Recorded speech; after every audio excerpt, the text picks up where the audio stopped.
গিন্নি পড়ল ধরা। হ্যাঁ বন্ধুরা, গীতা এলএলবির আগামী পর্বে আপনারা দেখতে পাবেন প্রলয় ফার্স্টে গীতাকে ফোন করে, তারপর গীতাকে ফোন না পেয়ে প্রলয় বড়বাবুকে ফোন করে এবং গীতাকে ফোন দিতে বলে।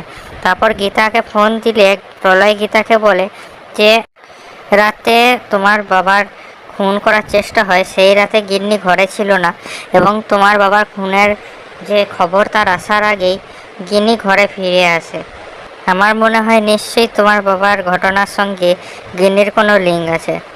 ফোনটা কেটে দেওয়ার পর গীতা বড়বাবুকে বলে যে কেসটা ক্রমশ জটিল হয়ে যাচ্ছে আর আমার ধাঁধা লেগে যাচ্ছে। তারপর ঘোষাল উকিল আসে থানাতে কাব্যার আগাম জামিন নিয়ে। কাব্য জেল থেকে বেরোলে কাব্য পদ্মকে বলে আমি তোমাকে ঘরে ঢুকতে দেবো না। তখন গীতা বলে আমিও দেখছি কি করে তুমি পদ্মকে ঘরে ঢুকতে দেবে না। তারপর কাব্য চলে গেলে গীতা গিন্নির ব্যাপারটা বড়বাবুকে বলে। তারপরের সিন আমরা দেখতে পাই গিন্নির রুমে যখন মেহেক ঢুকে তখন গিন্নি মেহেককে কথা শোনাতে থাকে।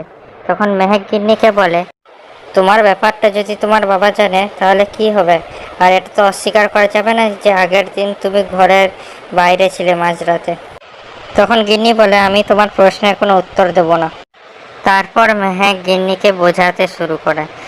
তারপরে সিনে আমরা দেখতে পাই গীতা আর থানা বড়বাবু গণেশের কাছে যায় প্রশ্ন করতে, যেখানে গিন্নি গণেশকে প্রশ্ন করে সেই রাতে তোমাকে খুন করতে কে এসেছিল। তখন গণেশ উত্তর দেয় যে সেই রাতে আমাকে ভজন মিত্র ফোন করেছিল এবং ফোন করে হুমকি দিচ্ছিল, আর সেই সময় দরজাটা খুলে যায় এবং একটা মেয়ে আসে বেনারসি শাড়ি পরে।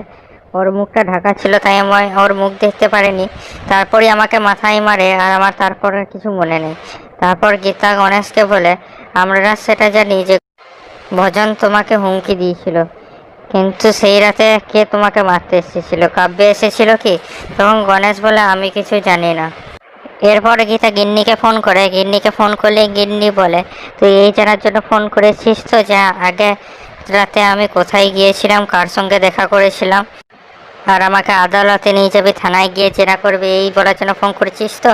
কিন্তু তুই একথা জেনে নে যে আমি আমার বাবাকে খুন করার চেষ্টা করিনি। তারপর সে কান্নায় ভেঙে পড়ে। তখন মেহেক গিন্নির গায়ে হাত দিলে গিন্নি বলে ডোন্ট টাচ মি। তারপর সাত্বিক আসলে গিন্নি সাত্বিককে জড়িয়ে ধরে কান্নায় ভেঙে পড়ে।